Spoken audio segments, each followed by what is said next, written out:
અમારે ડોક્ટર શું હોય કે ગામડે ગામડે ક્લિનિક કરવા જતા હોય, તો અમારે મારા એક મિત્ર ગામડે ગયા ક્લિનિક માટે કે અમારે અહીં ક્લિનિક કરવું છે, એટલે સરપંચ સાહેબ કે અમારે કોઈ બીમાર પડતું જ નથી, અમે દેશી અને જે બધું દેશી ખાવા વાળા, દવા વગરનું ઓર્ગેનિક કોઈ માંદા પડતા જ નથી, બીમાર થતા જ નથી. ડોક્ટર કે એમ થોડું હોય, કોક તો બીમાર પડતું હોય, તમને ખબર નથી, અમે 5.5 વર્ષ સાયન્સ ભણીને આવ્યા છીએ, આવડું મોટું શરીર હોય, એમને કોઈ માણસ હોય જ નહીં.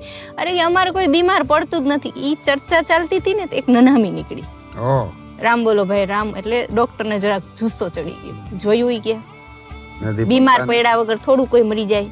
જો મરી ગયું ને પછી સરપંચે કીધું 6 મહિના પહેલા તારા જેવો ડોક્ટર આવ્યો હતો, ભૂખે મરી ગયો.